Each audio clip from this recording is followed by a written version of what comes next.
What's up and welcome back. I'm John Stark from MacTheMovieGuy.com, and even after 40 years, I still gotta cut loose. Footloose. This is the 40th anniversary of Footloose, and I watched this with audio description.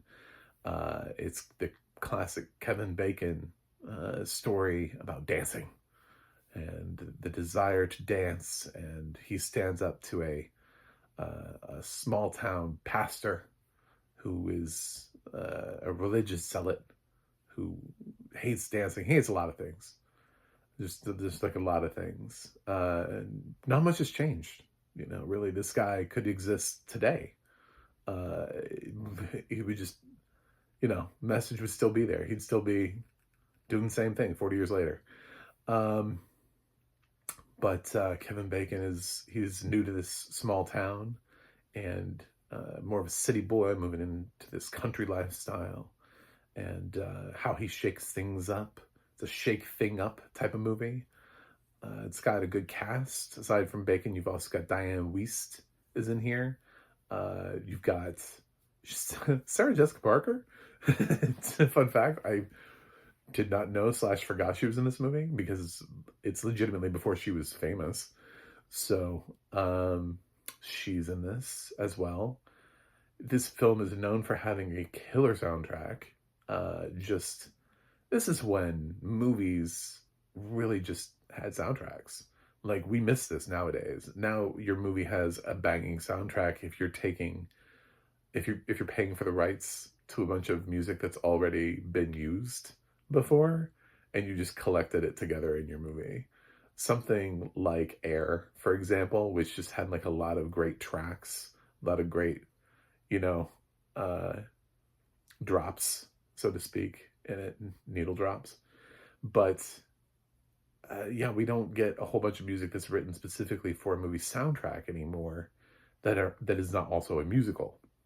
So to just write a whole bunch of music that's destined to be played on the radio, you don't get that. But Footloose is that. Like, every song in here is a banger. Every song in here you've heard before, was on the radio, and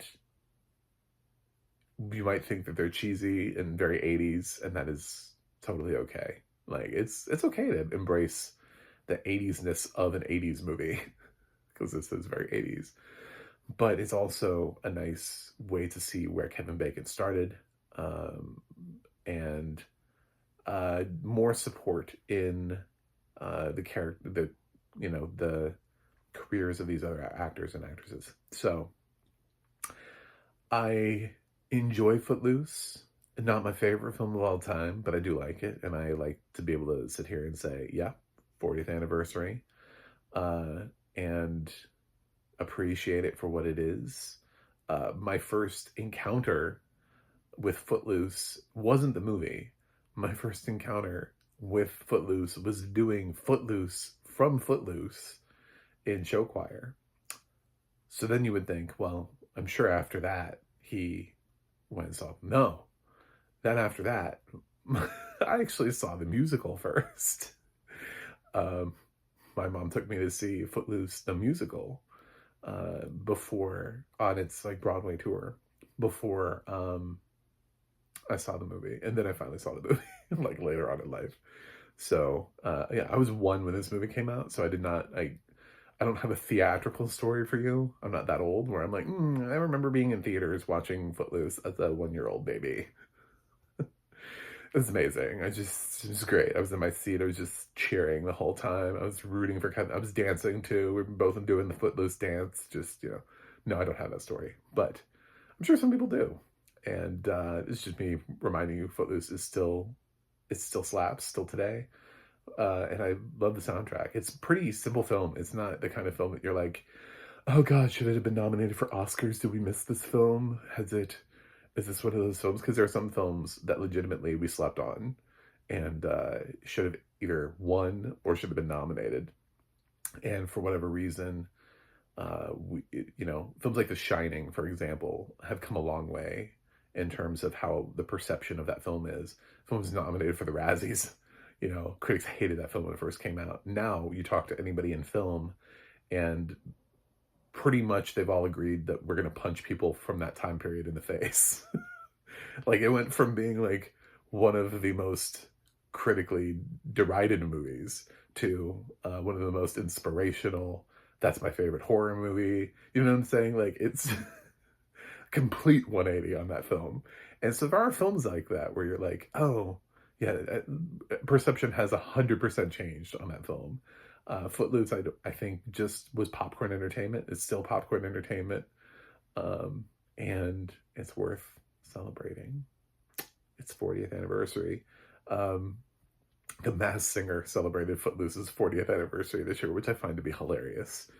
So, anyway, uh, go out there and hear it for the boy, uh, or whatever you want to do, and check out Footloose.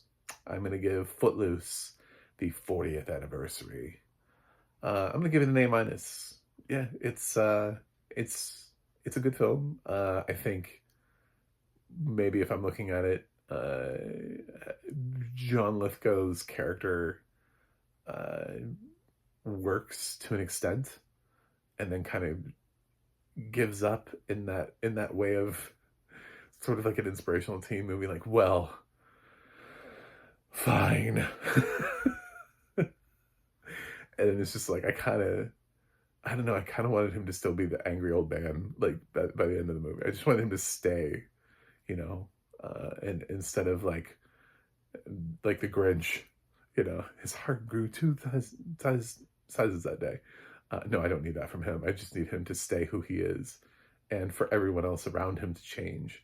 That would be, if I could make a change to Footloose, that would be what it is to leave him behind and show that time has moved forward.